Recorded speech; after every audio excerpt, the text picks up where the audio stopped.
안녕하세요. 안견예술방송TV 박수복입니다. 사단법인 안견기념사업회는 대한민국 세계 유일의 최고의 화가 안견을 기리는 현창사업을 하는 단체로 문화체육관광부 문화재청 산하에 있는 공공법인 단체고요. 주요 사업으로는 올해로 제24회를 맞이하는 대한민국의 안견미술대전, 전국 청소년 미술대전, 안견학술 세미나, 현동제 안견 추모제가 있고요. 자세한 내용은 안견 홈페이지와 서산문화재단 홈페이지를 참고하시기 바랍니다.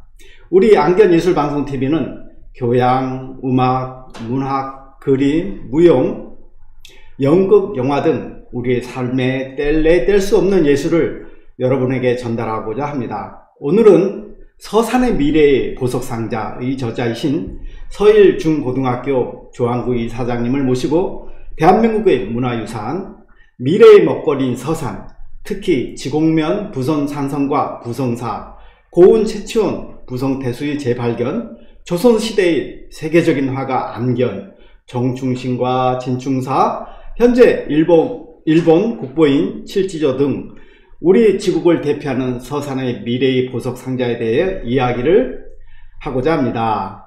안녕하세요. 조항구 이사장님. 우리 시청자 여러분께 한번 인사 말씀 한번 부탁드릴까요? 예, 안견예술방송 TV 시청자 여러분, 저를 초대해 주셔서 감사합니다. 그리고 박수복 이사장님, 노고에 대해서 경의를 표합니다. 감사합니다. 고맙습니다. 오늘같이 좋은 날 우리 지역의 최고의 어르신 이사장님을 모시고 대한민국의 전 지역과 세계에서 시청하고 계신 시청자 여러분께 사랑으로 몸담고 계신 서일중학교에 대해 소개를 잠시 해보려 합니다. 저기 이사장님께서 학교를 만드시는 에피소드가 굉장히 많더라고요. 우리 선대 어른들의 수고와 노력도 잠깐 들었는데요. 오늘 시청자 여러분께 짤막하게나마 좀 소개 부탁드릴까요? 네. 저희 서일중고등학교는 1970년대에 설립돼서 50여 년이 지났습니다. 저희 중고등학교는 서산 읍내에 있는 학교에 진학하려면 3시간 이상 걸어야 하기 때문에 통학시간이 하루에 6시간 이상 소비돼서 이 아이들을 우리 지역에서 공부시키면 좋겠다. 그래서 중고등학교를 설립하게 되었습니다. 그리고 실제로 이제 그 선친께서 네. 이 학교를 만드는데 많은 공헌을 하셨다는 그런 얘기도 들었는데 선친의 말씀도 잠깐. 네. 사립학교를 세우려면 많은 돈이 필요합니다. 네. 그리고 노력도 필요하고요. 그런데 저희 할아버지, 아버지가 많이 가지고 계시던 재산을 몽땅 들여서 저 학교를 설립하게 되었습니다. 가장 인상 깊은 것은 아마도 저희가 이 춘궁기가 해소된 것은 얼마 안 됩니다. 촌 지역은 봄만 되면 먹을 게 없죠. 그걸 보고 춘궁기라고 합니다.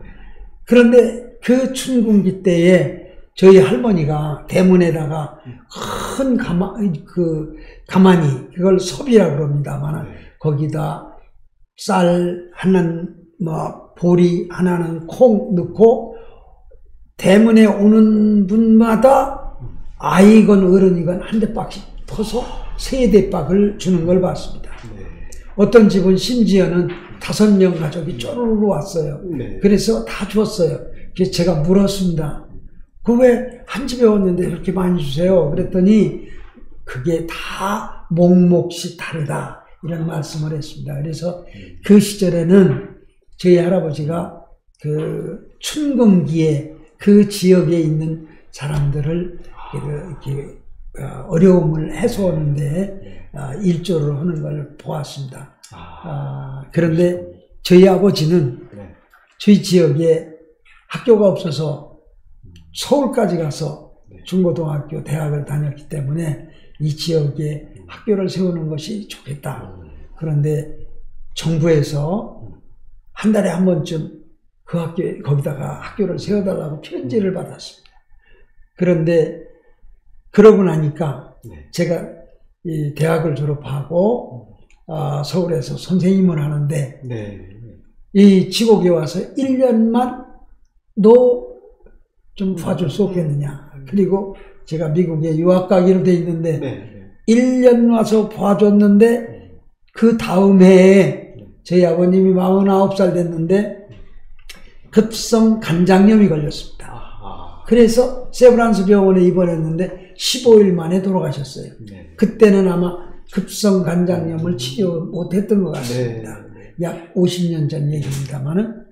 그래서 제가 저기 1년 봐준다는 게 일생 동안 이렇게 주저앉게 됐습니다. 아이고, 그러셨군요. 그래서 아주 보람된 일도 많지만 정말 어려운 일도 많았습니다. 그래서 지금 우리 학교의 학생은 약 중고등학교 졸업생이 12,000명 정도 되고요. 선생님은 지금 현재 100명에 이르고 있습니다.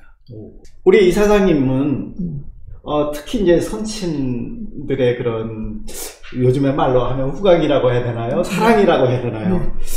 그 어른들의 깊은 우리 지곡사랑, 서산사랑 때문에 아마 지곡을 특히 더 사랑하는 이유가 또 학교에 대한 애정이 있으신 것 같은데 또 추가 조금 설명 부탁드립니다. 예, 지곡을 못 떠나고 있는 이유 중에 하나는 저희가 태어난 곳이고 수천 년 동안 저희 선친이 살아왔던 곳이다. 그리고 저희 지곡은 특별하게 서산 군청이 오랫동안 있었던 곳이에요. 역사적인 곳이기도 합니다. 저희 서일중고등학교에 대해서 조금만 언급하면 중고등학교 졸업생은 12,000명쯤 되고요. 또 서일중고등학교는 전국에서 유일하게 하는 것들이 몇 가지 있는데 일반적인 공부하는 것과 특별히 공부하는 것이 있는데 그게 전교생이 검도를 한다는 것입니다. 이 검도는 선수를 만드는 것이 아니라 정규 교과 시간에 5급, 4급, 3급, 2급, 1급, 1단을 전부 따줍니다. 그리고 골프 교육을 통해서 아이들이 체력을 증진하는 일을 하고 있고요. 특별히 저희 학교에서는 그 외국 대학, 특히 미국의 주립대학하고 저희가 MOU를 맺어서 그쪽에 아이들이 한 30여 명쯤 저희 학교를 졸업하고 나서 대학을 진학하고 있습니다. 와, 우리 정말 그런 세계적인 명문대학과 그렇게 연계해서 우리 서산을 빛내고 우리 지곡을 빛내주신 우리 이사장님의 지금부터 주옥 같은 고견을 한번 들어보겠습니다. 첫 번째 질문인데요, 이사장님. 지곡면은 백제시대 중국과 교육의 관문이라고 하는데 왜 저희 지곡이 교육의 관문이라고 생각하시는지요? 부성산에서 1km쯤 떨어져 있는 닷계포가 있습니다. 그 닷계포에서 중국에 사신이 오면 백제, 도빈, 웅진이나 사비성까지 갈 때 가는 길이 있습니다. 그래서 그 교육의 중심지적인 역할을 했습니다. 그러면 지금 사람들이 어떻게 닷계포에 배가 닿느냐 그러는데 그 전에 지금 만들어진 배와 달리 그때의 배는 바닥이 넓적한 판옥산이었습니다. 그렇기 때문에 갯벌에 이렇게 닿을 수 있고요. 그렇기 때문에 그 닷계포가 교육의 중심지였습니다. 그래서 제 책에 그 교육의 중심지가 그려져 있습니다. 그래서 실제로 이제 그 지곡에 제가 현지 답사를 해보니까 그 닭계포라는 그 주변이 그 옛날에는 황토 돛담배가 서 있고 그렇습니다. 그때 황금 모래밭이 있고 그랬다고 들었습니다. 예, 그렇습니다. 그 어린 날 그 유년 시절에 우리 그 지역의 그 특징을 한번 설명 부탁드려 볼까요? 그 지역에 배가 이렇게 들어오면 네. 많은 배들이 그 지금 산성 초등학교 앞이죠. 네. 그 앞에까지 배가 전부 들어왔습니다. 이게 새우젓 배도 들어오고 뭣도 들어오고 뭣도 들어오고 네. 다 들어왔죠. 그리고 거기서 범선이 인천 가는 것들이 또 뜨고요. 예. 그랬었는데 지금은 거기를 막아놔서 그게 이제 노는부 변했죠. 그러면 이사님 말씀 들어보면 그곳에서 닭계를 중심으로 해서 뭐 중국도 가고 네. 또 우리나라 뭐 인천도 가고 또 서해안으로도 나가는 그런 정말 중요한 관문이었군요. 그렇습니다. 그 실제로 지금도 보면은 우리가 이제 우리 많이 갯골들을 이렇게 지금은 뭐라고 할까요? 메웠다고 해야 되나? 막았죠. 예, 막았죠. 그러니까 그 옛날은 그게 다 고속도로였겠네요. 그렇습니다. 그러면 우리 실제로 그 지곡에 있는 깊은 시내까지 물이 다 들어갔다는 얘기고, 그리 배가 이렇게 좀 작은 배들은 들어가고 그랬군요. 그렇습니다. 그러면 정말 관문 맞네요. 그렇습니다. 그렇군요. 네. 그러면 지금부터 서산 하면은 부성상성, 또 칠지도, 야철치, 이런 아주 또 해박한 또 지식을 갖고 계시던데, 거기에 잠시 설명 한번 또 들어보겠습니다. 저희 지곡면이 품고 있는 아주 문화재가 있는데, 그것들이 이 부성 산성이 있고요. 네. 또 일본 국보로 되어 있는 칠지도가 있습니다. 그 다음에 그 칠지도를 만들었던 금광, 철광석을 캐내던 곳, 또 그걸 보고 야철지라고 그러죠. 네. 그런 것이 지금 현존해 있습니다. 그리고 최치원 초대 군수 7년을 했었는데 그를 그리는 부성사가 있고요. 그 다음에 조선시대 초기에 세계적인 화가 안견 선생님이 탄생시이기도 하고 또 그를 추모하는 기념관이 서 있기도 합니다. 그 다음에 충무공 정충신을 기리는 진충사가 우리 문화유산으로 가지고 있습니다. 그래서 이런 빛나는 문화유산이 서산의 미래 보석 상자 속에 담겨 있다, 이렇게 말씀드릴 수 있습니다. 예. 그래서 그런지 지곡이 정말 우리 문화의 중심지이고, 또 이제 사실은 그런 관문 역할을 했다는 그런 말씀이 다 이렇게 연결지어지네요. 네. 그렇군요. 그러면 서산의 부성상성, 칠지도, 야철지 이런 얘기를 좀 더 자세히 좀 듣고 싶은데요. 부성산성은 어떤 곳이었을까요? 이 부성산성은 그 지역에서 가장 높은 산성이고요. 산이고, 그리고 이 가로림만의 중심에 서 있어서 가로림만을 다 볼 수 있습니다. 그러니까 저 황금산 쪽에서 이렇게 들어오는 배도 볼 수 있고요. 그렇기 때문에 가장 중심에 서 있는데, 그 성곽은 얼마나 되느냐? 529평방미터. 그러니까 평수로 말하면 약 7,000평 정도 크지 않은 성입니다. 근데 석성으로 되어 있는데 이게 한 1000년 동안 방치되어 있어서 다 이렇게 뽑혀가고 유실되고 이제 그렇게 지금 되어 있고요. 그 성을 발굴했는데 거기는 백제 토기도 있고요, 기와도 있고요, 삼국시대 유물도 있고요, 통일신라시대, 조선시대에 이르는 유물도 많은 것이 수습되었습니다.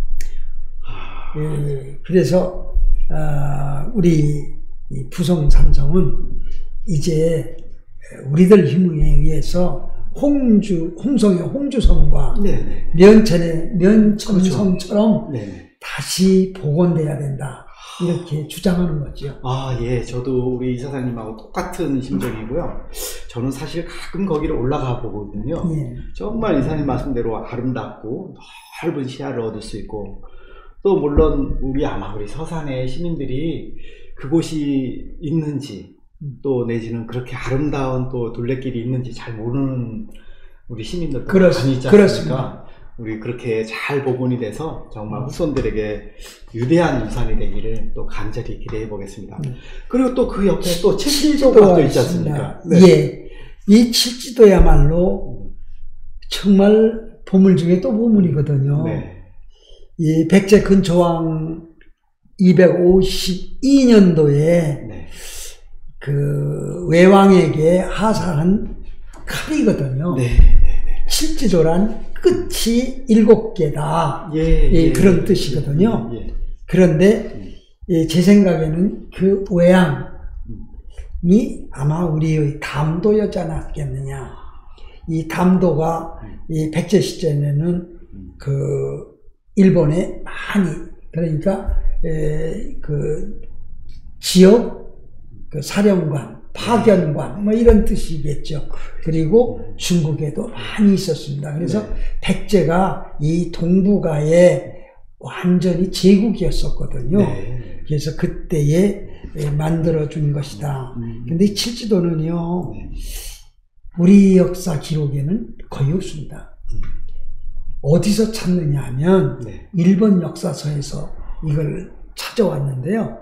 그게 일본 서기거든요. 네네네. 일본 서기에 이 칼을 만든 곳에 대해서 기록이 되어 있는데 그 기록은 어떻게 되어 있느냐. 한성에서, 네. 그때 백제 수도가 한성이니까 그렇죠. 네. 한성에서 남쪽의 서쪽으로, 남서쪽으로 하를 건너서 이 큰 강을 건너서 그리고 7일 동안 갔다 이렇게 되어 있습니다. 그러니까 7일 동안 간 곳을 이게 찾아보니까 또 그리고 뭐라고 되어 있느냐면 그 지역을 아주 명기했습니다. 네. 공나라는 지방에 맑은 물이 솟아나는 철산이 만들어져 있는 곳이다. 이렇게 지명을 해줬습니다. 네. 근데 이름을 가지고 우리 이제 한국에서는 네. 서로가 우리 지역에서 만들었다, 우리 지역에서 만들었다, 그럴 수 우리 있죠. 지역에서 만들었다. 그래서 한동안 수년 동안 논쟁이 있었습니다. 네. 그 논쟁의 종집을 찍은 것이 이런 겁니다. 네. 어떤 거였느냐? 좀, 7일 동안 네. 간 곳 증명할 수 있는 방법이 아무것도 없잖아요. 그렇죠. 위로는 아니고 밑으로 갔다. 밑으로 갔죠. 네. 서쪽으로 갔다. 예. 근데 이게요, 1416년에 그 부석에 가면 이렇게 이렇게 증표도 시에서 네. 만들어 놨습니다만 1416년 2월 2일 날 네. 서울에서 누가 출발을 했냐면 태종대왕이 출발을 합니다. 그때 세종대왕이 군으로 있을 때 네. 그 셋째 아들도 데리고 옵니다. 그래서 서산에 도착한 날이 2월 8일입니다. 네. 그게 조선 왕조 실록에 기록되어 있습니다. 그래서 바로 이 얘기하고 똑같습니다. 네. 한성에서 출발해서 하를 건너서 그리고 서쪽으로 7일을 갔다. 이게 소산이다 이거죠. 오호. 좀 첨언해서 말씀드리면 네. 태종대왕이 강무를 했다 이렇게 되어 있습니다. 네. 근데 그때의 강무에는 어떤 걸 강무라고 그러느냐 하면 군사 훈련을 포함한 사냥 이런 의미가 네. 있습니다. 네. 근데 군사가 얼마나 왔었냐면 서산에 제일 많이 아마 지금 대한민국이 생겼고 우리 5천년 역사 중에 제일 많이 군대가 왔을 때가 1416년도였지 않았냐 이렇게 생각합니다. 왜냐하면 7,000명이 군인이 왔었으니까요. 그러니까 이 태종이 왔을 때 7,000명의 군인을 데리고 강물을 했다 이렇게 쓰여 있습니다. 그렇기 때문에 바로 10일 걸렸다는 건 이걸로 증명하고요. 이 나머지의 그 지곡이 꼭 맞다 하는 건 어디서 판결을 내느냐면 오순재 교수가 백제 칠지도의 비밀과 전통 사철 재련 환두 대도의 복원이라고 하는 책 속에서 그가 말하는 공라철산을 여기다 그랬는데 여기가 서산시 지곡면입니다. 그때까지도 곡성과 곡산 그 다음에 충주 지역에서도 맹렬하게 자기 거라고 막 이제 주장을 했었습니다. 근데 그가 5가지를 제시했는데요. 첫 번째가요. 백제 수도 한성에서 서쪽으로 7일 가는 거리가 어디예요? 역사적으로 아까 말씀드렸던 태종대왕이 1416년에 우리 서산을 왔었다는 그 기록, 조선 왕조실록의 그 기록이 증명한다 그랬고요. 두 번째, 사철로 제적되었다. 그게는 누가 얘기했냐? 일본 역사서에서 얘기했죠. 근데 그 사철은 다른 곳에서 나오지 않습니다. 제가 어렸을 때요. 초등학교를 다닐 때, 부성 초등학교를 다닐 때 이렇게 말급자석을 가지고 거기 있는 바로 국민학교 옆에 있는 개울에 가서 이렇게 흔들면 거기에 이렇게 철이 붙었습니다. 지곡은 그 사철 지역입니다. 근데 그게 유난히도 많이 나오는 것이 지곡면 도성리에 있습니다. 그래서 그 도성리를 지금도 뭐라고 부르느냐 하면 쇠캥이라고 부릅니다.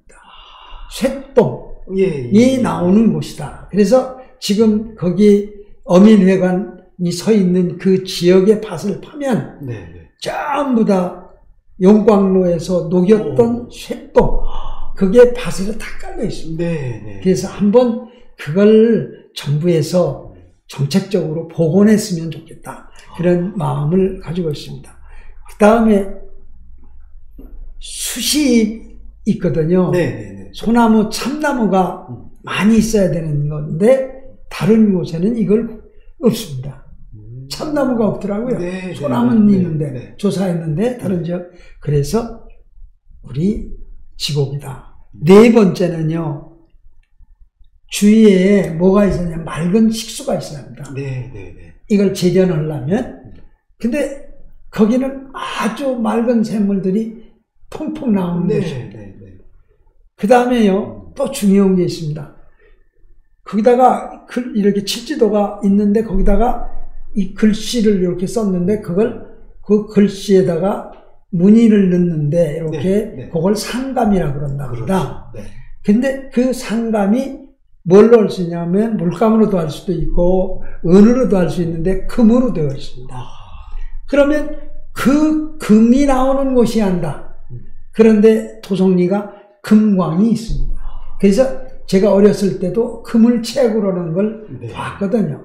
그러니까 그 금광도 최근까지 있었다. 그래서 이 5가지를 오순재가 증명했어요. 그래서 이제 이 칠지도의 제작지는 지곡면 도성리 쇠캥이로 확정되었습니다. 이야, 저 오늘 이사장님 통해서 정말 귀한 공부를 했네요. 실제로 우리 그 도성리에 가면은 그런 새똥들이 좀 있더라고요. 예, 맞습니다. 실제로 현대제철이나 포항제철 이런 데 가면 그런 새똥들이 정말 많이 나오거든요. 실제로 여기서 다 재련하고 그랬다는 증거가 그냥 땅 속에 다 그대로 증명되고 있군요. 그렇습니다. 참 대단하십니다. 오늘의 아주 귀한 말씀이 우리 후손들에게 길이길이 남을 거라고 또 생각하고요. 다음 질문은 우리 고장이 또 아주 유명한 고운 채취원 또 부성사 이런 귀한 분들이 계시던 곳이잖아요. 예. 거기에 대한 또 잠깐 고견을 좀 들어보겠습니다.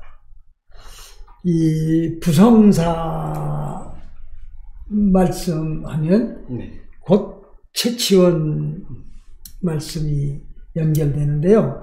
최치원은 호가 고운이고요. 서산 사람은 아니고요. 신라 사람입니다. 경주 사람입니다. 네. 12살에 868년에 당나라에 유학했고요. 이분은 아주 총명하셔서 18세에 당나라에서 빈공과 과거 시험에 합격을 했습니다. 그게 874년이라고 합니다. 이 에피소드가 있습니다. 이 최치원이 당나라로 배를 타고 유학갈 때 아버지가 너는 과거에 급제하지 아니하면 다시 올 생각하지 말아라. 그랬다고 적혀 있던 것을 봤습니다. 이 부성사 말씀을 드리겠습니다.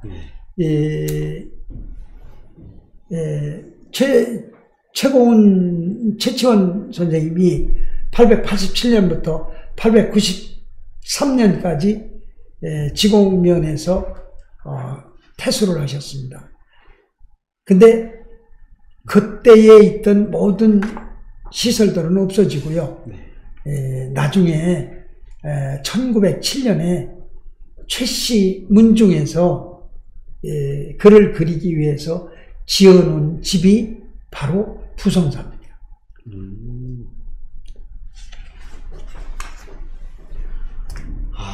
그러시군요.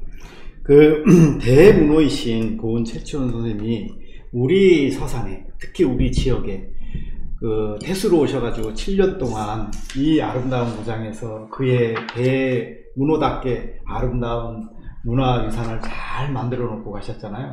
그래서 그런지 우리 지곡은 또 많은 귀한 분들이 많이 사실은 배출되고 그랬었죠. 그렇습니다. 네네. 예, 지금 도로명 중에 네네. 고운로가 있는데 바로 그게 최치원 호입니다. 네, 맞습니다. 뭐 안견로도 있고 뭐 예, 그렇죠. 네. 그렇습니다. 그러면 우리 지곡면에 특히 그런 큰 어른들 중에 충무공 정춘신 또 뭐 진충사 이런 또 유적들이 있지 않습니까? 네. 그거에 대한 또 고견을 좀 들어보고자 합니다. 네. 예, 저 진충사 충무공에 대해서는 간략하게 말씀드리겠습니다. 네. 이 정춘신 장군은 네. 조선 중기 무관이셨고요. 네. 전라남도 지금은 광역시가 됐습니다만 네. 광주에서 출생하신 분입니다. 네. 네. 그리고 임진난 때 권율 장군 휘하에서 종군하셨고요. 이괄의 난, 정무호란, 유흥질환 등에서 공을 세우신 분입니다. 네. 또 61세로 서거하셨고요. 사패지로 지금 지곡면 대요리 그 산의 이름은 마일산이라고 합니다. 네. 거기에 그 예장되어 있습니다. 그리고 충무공의 시효는 돌아가신 49년 만에 시효가 내려졌고요. 네. 지곡면 일대에는 장군의 묘소와 사당이 있고 진충사가 있습니다. 네. 그 참고로 충무공의 시효는 전국적으로 9명 정도 시효를 받았다고 합니다. 네. 바로 이 전라남도 지금 광역시에는 금남로가 있습니다. 네.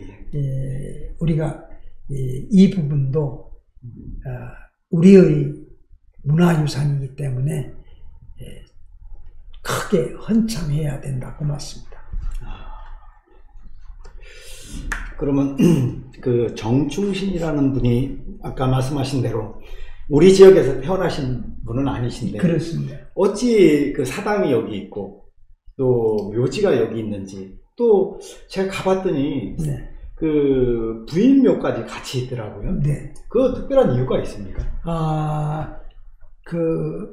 돌아가셨을 때에 네. 그 왕이 사폐지로 이 지역을 주셨답니다. 그 기록에 보면 네. 그 마일산 중심으로 낸리를 네. 네 사폐지로 한다. 그랬대요. 그래서 그쪽이 네. 그분의 사폐지입니다. 네. 말씀하신 대로 전국의 무신 중에 9분 중에 한 분인 우리 정충신 충무공 장군이신데, 또 우리 지곡의 얄철지, 또 그런 그 철이 나오는 그런 고장이기도 하고, 다 이렇게 무언적에 연결되는 그런 힘이 아닌가. 그렇습니다. 네네네. 그런 생각을 또 그 역사적인 배경이 있었겠죠. 네네네. 다 이렇게 또 들려지네요. 그러면 끝으로 이제 저희 지곡에는 정말 세계적인 인물이 한 분 계시잖아요. 네. 현동자 안견 선생님에 대해서 오늘 한번 또 안견 기념관도 있고요. 네. 저희가 그런 귀한 말씀을 또 한번 들어볼까요? 네.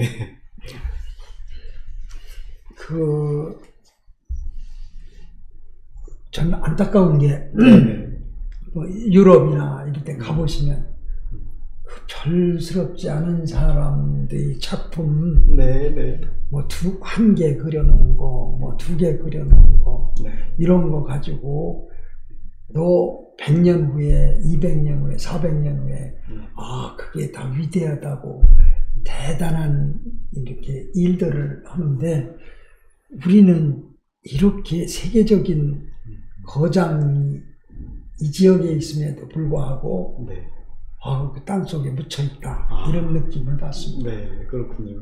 그래서 제가 이 말씀 드리는 것은, 이제는 우리도 이게 햇볕을, 세상을 바라보고 나와야 하지 않느냐, 이런 말씀을 전제로 해서 말씀을 좀 드리겠습니다. 안견 선생님은 호는 자는 가도고 득수이며 호는 현동자 주경이다 그럽니다. 그런데 우리가 많이 듣는 이름은 호입니다. 현동자, 이 조선 초기 때에 거장이셨던 걸로 우리는 알고 있고요. 대표적인 그 작품은 누구나 다 아는 그 목류도원도, 안평대군이 꿈에 본 세계를 그린 것이다. 그러면 그 안평대군은 누구냐? 세종대왕의 셋째 아들이시고 1418년에 출생하셨다가 1453년 아마 35세 정도로 기억되는데 돌아가셨는데, 그 돌아가신 연유는 잘 모르겠습니다만 역사적으로 좀 그랬었지 않나. 돌아가신 것도 서울이 아니라 강화도 교동이었다. 뭐 그렇게 기록된 걸 보면 그때의 정치적인 이런 권력 다툼에 돌아가시지 않나 이런 생각합니다. 목류도원도는 뭐 말할 것도 없이 우리 안견 선생님이 그렸다, 이런 걸로 알고 있고, 근데 이 안견 선생님이 지국 사람이냐 아니냐 하는 걸로 한동안 논쟁이 있었습니다. 그 논쟁의 바탕에서는 지국이라는 이름도 많고, 또 이분이 위대한 분이니까 또 자기 지역으로 끌어오고 싶은 심정도 있었으리라고 생각이 됩니다. 그리고 또 심지어는 최근까지도 이런 얘기를 했습니다. 지명에 있어서 지곡이라고 하는데, 지금 저희가 가지고 있는 지명은 서산시 지곡면, 따지자 골곡자 쓰는데 지자를 굉장히 여러 방면으로 썼습니다. 무슨 방면에서 쓰면 땅지자도 쓰고 알지자도 쓰고 지혜지자도 쓰고 못지자도 쓰고 그랬는데 이거는 발음을 적은 거에 불과하다. 네. 이렇게 말씀드리겠습니다. 그 당시 이제 세종대왕께서 운문을, 그러니까 훈민정음을 네. 우리가 속식 말하는 운문을 선포하다 보니까 그때는 실제로 그렇게 이제 우리 민간에서는 그 음을 따라서 썼거든요. 그러니까 자유롭게 뭐 지금 말씀하신 대로 알지자도 쓰고 땅지자도 쓰고 뭐 다 자연스럽게 쓸 수 있었겠죠. 아마 그런 차원에서 그런 건데 그것은 역사적으로나 문헌적으로 봐도 뭐 저희 안견은 우리 지곡 분이시다는 건 확실하게 네, 그렇게 증명되고 있는 것 같습니다. 그래서 네. 그때 한참 얘기가 있을 때 네네. 우리 저 호상로 네. 있죠. 예. 1619년에 한여원 선생님이 네. 쓰신 이 지곡의 역사, 그렇죠. 서산의 역사서. 네. 거기에 본읍 지곡인이라는 그런 문구도 있었고요. 네네.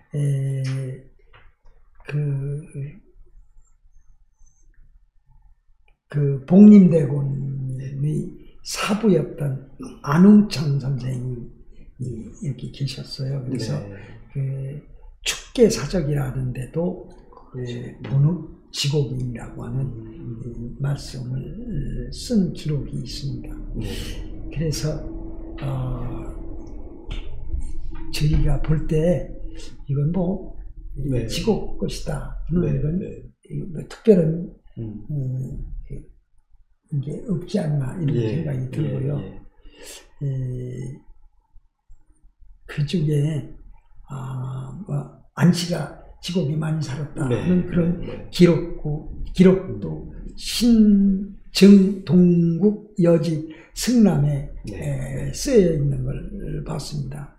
이게 이 동국 여지 승남은 중종 25년에 1530년에 완성된 지리서거든요. 그러니까 그 대한민국, 그러니까 이 조선 전체의 역사적인 지리 또는 뭐 인구, 뭐 지명 이런 걸 적어놓은 역사서인데 거기에도 그렇게 밝혀져 있습니다.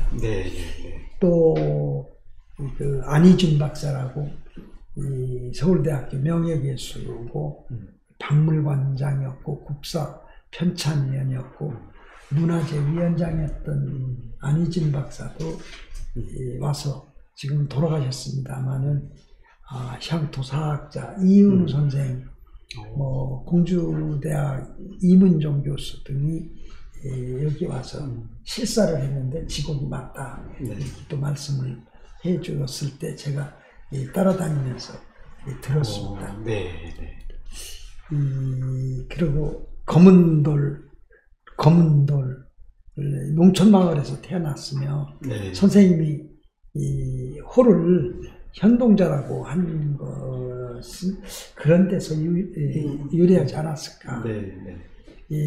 그 사기에 의하면 신라 말에 조선 초기에 부성군에 속해 있었던 흑점리, 왕산리, 그리고 지금은 팔복면입니다만 흑성리, 그런 동네가 이 검은들 이렇게 불렀습니다. 근데 이 흑점리에 대해서 전설에 대해서 말하면 이 그림을 잘 그리는 아이가 살았었다. 이런 것들이 전설로 내려오고 있고요. 이 흑점리는요, 지금 놀랄 것을 발견했습니다. 지곡면 화천 3리가 흑점리입니다. 근데 흑점리는 1759년에 발견된 여지도가 있습니다. 여지도라는 1757년에서 1765년까지 영조 33년에 각 군현에서 편찬한 읍지를 모아서 그 전국 지리서를 만드는 책입니다. 그게 55책으로 돼 있고 네. 295개 읍지와 17개 영지, 1개의 전지가 엮여져 있습니다. 네. 이거 찾아보느라고 오호. 이걸 하는데 5년 이상 걸렸습니다. 아이고, 그러셨군요. 예. 그래서 흑점리 네네. 1759년 발간된 여지도, 네. 이 여지도 아까 말씀드린 대로 의 기록에 의하면 서산의 지명사회가 나오는데 거기 현재 지곡면 화천리 삼리 화동마을이 여지도서에 의하면 마을은 73가구가 있고 네. 201명의 인구가 있었으며 지곡면 관내에선 가장 큰 마을이었다라는 게 기록이 있습니다. 근데 여기는 뭐가 있었냐면 토지 요기도가 있었습니다. 그러니까 네. 뭐냐면 그 질그릇을 긋는 가마가 있었어요. 네. 그래서 거기에 종사하는 사람 기술자들이 많이 거주했었다. 네. 그렇게 기록되어 있고요. 또 다른 말로는 동이전말이라는 말로 동이전말 이렇게도 불렀다고 기록되어 있습니다. 네. 그래서 그리고 이게 이제 화동으로 바뀐 것은 조선 말기 추사 김정희의 제종형, 제종이면 육춘강인가요? 네네네. 양천 현감을 지낸 김돈희 씨가 여기 이제 지곡으로 그 화동으로 낙향해서 살았습니다. 네. 그래서 봄이면 복사꽃 피고 살구꽃 피고 진달래꽃도 피고 그리고 야생화가 어우러지죠. 아주 절경을 이룬다. 그래서 그 합당한 이름으로 바로 흑점리라는 것을 화동으로 고쳐 부르기 시작했습니다. 그렇군요. 예, 그래서 화동이 되었고요. 네.